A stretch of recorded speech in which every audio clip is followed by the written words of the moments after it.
Hello everyone, आज हम next practice question करेंगे। ना स्टार्ट करते हैं इसे। तो क्वेश्चन में है, a train travels at a certain average speed for a distance of 63 kilometre. हमें डिस्टेंस दे रखा है। And then travel distance for 72 kilometre and an average speed of 6 kilometre per hour. इसके लिए एवरेज स्पीड नहीं दे रखी, लेकिन इसके लिए एवरेज स्पीड दे रखी है more than the original speed. कितना?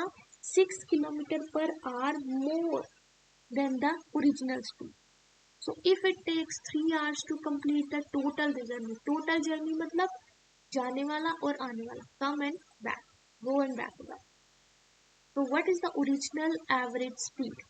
तो स्पीड के लिए देखो, हमारे पास एवरेज स्पीड मान लेते हैं x। Let x be the average speed. तो आप क्या लिखोगे? x kilometre per hour, right. तो टाइम हमें लगा है टोटल 3 hours। टाइम है, क्या है formula? Speed equals to distance over time. हमें टाइम दे रखा है तो मैं इसको चेंज कर सकती हूँ, time equals to distance over speed.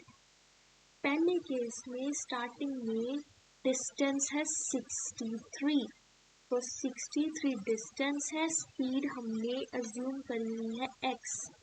Plus second case में 72 किलोमीटर डिस्टेंस है और स्पीड है 6 किलोमीटर पर आवर ज़्यादा, तो x प्लस 6।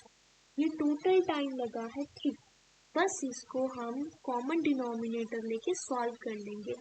तो हाँ, यहाँ से सिंप्लीफाई करें तो यहाँ से कैंसिल हो जाएगा ये 3 के साथ। ये सारी चीज़ 3 के साथ कैंसिल हो रही है, ओके। 3 के साथ ये 1 से ये आ जाएगा 3 2 6 एंड 3 4 24। तो ये आ जाएगा 3 2 6 and 3 1 21। x plus 6 plus 24 into x equals to 1 times इन दोनों का product x into x plus 6। Brackets open करें तो हमारे पास एक क्वाड्रेटिक इक्वेशन बन रही है। इसको हम सॉल्व कर सकते हैं। आप चाहे हो तो क्वाड्रेटिक फॉर्मूला भी यूज कर सकते हो सॉल्व करने के लिए। यहाँ से फैक्टर्स बड़े इजीली मिल रहे हैं मेरे को। एक मिल रहा है 42 और एक 3। x minus 42 x plus 3। x की वैल्यू 42 आ रही है या नेगेटिव 3 आ रही है, राइट। तो वो नेगेटिव स्पीड है, हम नेगेटिव वाला केस नहीं ले रहे, तो इसीलिए हमने सिर्फ 42 किलोमीटर पर। तो हमारी original speed, original average speed कितनी थी? 42 kilometre per hour, okay. Next, find two consecutive और positive integer whose sum square is this। अगर आपने एक इंटीजर x लिया है तो नेक्स्ट वाला ऑड इंटीजर क्या होगा? x plus 1? नहीं, जो नेक्स्ट वाला होगा वो तो इवन होगा। हमें चाहिए उसके भी नेक्स्ट वाला, क्योंकि देखो 1 2 3, अगर ये पहले वाला ऑड है, इसके नेक्स्ट वाला तो इवन है, हमें चाहिए उससे भी नेक्स्ट वाला, ताकि ये ऑड के बाद ऑड आए। तो मैंने इसमें 1 ऐड नहीं किया, मुझे इसमें 2 ऐड करना पड़ेगा, राइट। तो पहला अगर इंटीजर मैंने x लिया है तो दूसरा मुझे लेना पड़ेगा x plus 2। Sum of whose square is 2 times 2। ये दो नंबर लिए हैं, हमें इनका स्क्वायर का सम जो है वो 290। स्क्वायर का सम इज 290। अब ब्रैकेट्स ओपन करें तो x स्क्वायर और ये यहाँ से भी x square plus 4x plus 4 is 290। 2x square plus 4x, ये सब्ट्रैक्ट हो जाएगा 286 इक्वल्स टू 0। 2 के साथ डिवाइड कर देते हैं, x square plus 2x minus 143। Factors लेंगे तो हमारे पास बनेगा x प्लस 13 x माइनस 11। तो x की वैल्यू या तो 11 आ रही है या हमारे पास नेगेटिव 13 आ रही है, लेकिन क्वेश्चन में दे रखा था कि पॉजिटिव लेना है, तो हमारे पास x 11 आ जाएगा।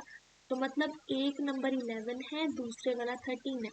अगर आप 11 का स्क्वायर करो प्लस 13 का स्क्वायर करो तो आपके पास 290 मिलेगा।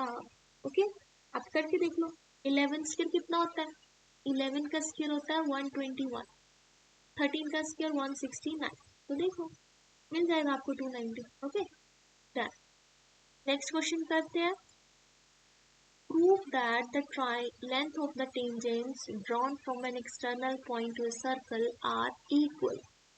इसके लिए पहले हम एक सर्कल ड्रॉ कर लेते हैं रेफरेंस के लिए। एक सर्कल ड्रॉ किया, सर्कल का सेंटर है यहाँ पे कहीं पे, फिर दो पॉइंट्स लिए हैं E and B. E and B जो सर्कल को टच कर रहे हैं और ये दोनों आपस में बात पी के पॉइंट पे टच करें। ये पॉइंट ए है और ये पॉइंट बी है यहाँ पे, ये पॉइंट बी पॉइंट। अब हम एक ओ को ए से कनेक्ट कर दो, फिर ओ को बी से भी कनेक्ट करना है। ओ को ए से कनेक्ट किया, फिर ओ को बी से भी कनेक्ट करना है।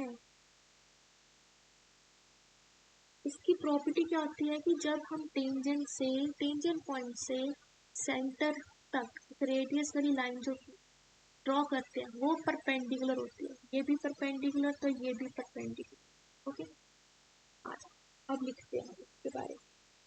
हमने क्या किया? हमने ड्रॉ किया है ओ ए ओ बी, और एक और लाइन ड्रॉ कर लेते हैं ओ पी ओ पी। हमें क्या पता है कि जो ओ ए है, ये जो ओ ए है ये परपेंडिकुलर है ए बी से। सिमिलरली ओ बी परपेंडिकुलर है बी से। तो हम एक ट्राइंगल ले रहे हैं, हमें ये प्रूव करना है कि ये दोनों ट्राइंगल कॉन्ग्रुएंट है। Triangle O A P and the triangle O B P, ये दोनं क्या होने चाहिए? कॉन्ग्रुएंट होनी चाहिए। अगर कॉन्ग्रुएंट है तो हम उसकी साइड के बारे में बात कर सकते हैं। तो देखो दोनों में ओ ए ओ बी इक्वल है। क्यों है इक्वल? और ऐसा भी बोल सकते हो ये दोनों साइड्स कॉन्ग्रुएंट है क्योंकि ये दोनों रेडियस शो कर रही है, रेडियस तो सेम ही आएगा। फिर जो ओपी है ये दोनों में सेम है, क्या है? कॉमन साइड है दोनों में। फिर जो एंगल है, angle O A P, O A P लिखो। ये जो एंगल है ये कॉन्ग्रुएंट है एंगल ओ बी। क्यों? क्योंकि दोनों ही 90 डिग्री के हैं। 90 है तो कॉन्ग्रुएंट ही होंगे। तो तीन चीजें सेम है, यहाँ पे साइड, यहाँ पे भी साइड, और ये है एंगल। तो एंगल साइड साइड। और यहाँ दूसरी तरफ ये चेक कर लो कि हमारे पास एंगल 90 डिग्री का था। जो ओपी है वो हमारी एक लेग यहाँ पे दे रखी है, कॉमन है यहाँ पे। ओपी जो है ये क्या है? कॉमन साइड है और दोनों की हाइपोटेन्यूज है। क्योंकि ये अगर परपेंडिकुलर, ये साइड इसके परपेंडिकुलर है तो ये हाइपोटेन्यूज हुआ ना ओपी। तो by R H S, by R H S, right angle hypotenuse side, triangles are congruent. Triangles are congruent. अगर ट्राइंगल्स कॉन्ग्रुएंट है तो उनके बाकी एंगल और जो बाकी साइड्स है कॉरेस्पॉन्डिंग वो भी कॉन्ग्रुएंट होंगी। तो यहाँ से हम कह सकते हैं जो पी ई है और पी बी है ये सेम होगा। तो ये दोनों है क्या? Length of the tangents.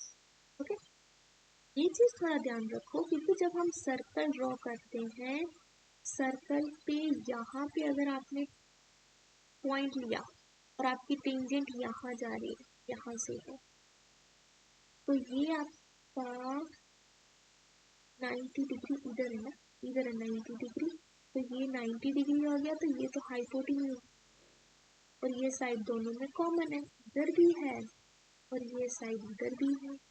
Okay, और तो ये क्वेश्चन प्रूफ हो गया। नेक्स्ट देखिए, The slant height of the frustum of a cone is 4 centimeters, and the circumference of its circular end are 18 centimeter and 6 centimeter. Find the curved surface area of frustum. तो देखो, अगर एक frustum है, frustum होता है कि जैसे कोन को कट कर दिया, कोन को कट किया,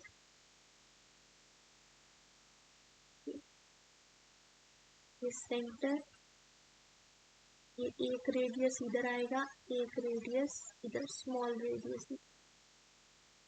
तो हमें पहले रेडियस निकालना पड़ेगा। क्या दे रखा है? सर्कमफ्रेंस दे रखा है, सर्कम। तो सर्कमफ्रेंस का फॉर्मूला क्या होता है? 2 पाई r। ये दे रखा है एक बार 18 और स्मॉल साइड के लिए ये 6 दे रखा है। यहाँ से कैपिटल आर आ जाएगा 9/5, यहाँ से स्मॉल आर आ जाएगा 3/5। तो कर्व सरफेस एरिया का फॉर्मूला क्या होता है? Curve surface area of frustum pi R plus R L, ये दोनों आर की बात हो रही है।